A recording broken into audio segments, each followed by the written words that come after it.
Hello, and welcome to another After School Tech Tip. I'm Karen with the Tips team, and today we're going to look at GPT Zero. We have ways in which we can look forensically.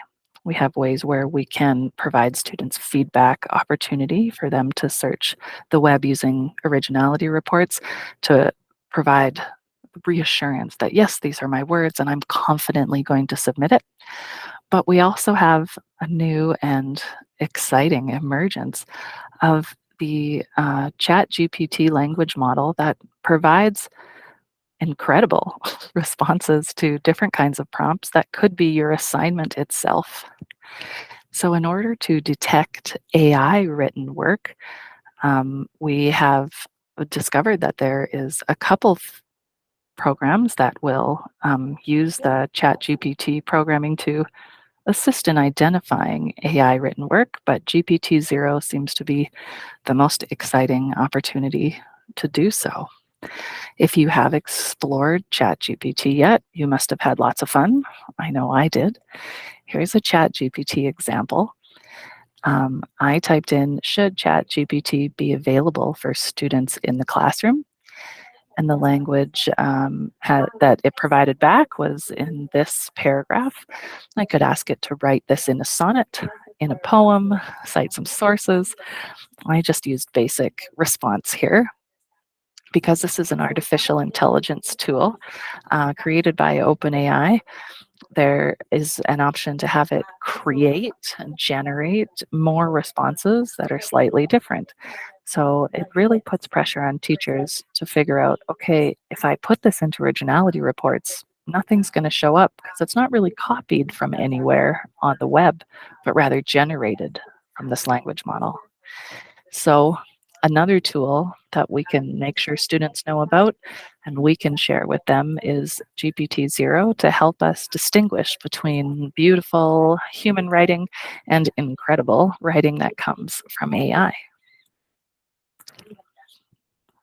So, GPT Zero detects AI generated text by measuring two properties of text, perplexity and burstiness, which is copied directly from their site. And yes, those are burstiness is real. Perplexity is a measure of randomness. So, how random or familiar is this text to the language model? And then burstiness refers to the complexity of sentences. So, text that's really familiar, not very perplex, likely AI written. Burstiness, when there's lots of complexity to the sentences, humans tend to vary their sentence length in bursts. So, if burstiness is high, probably human generated.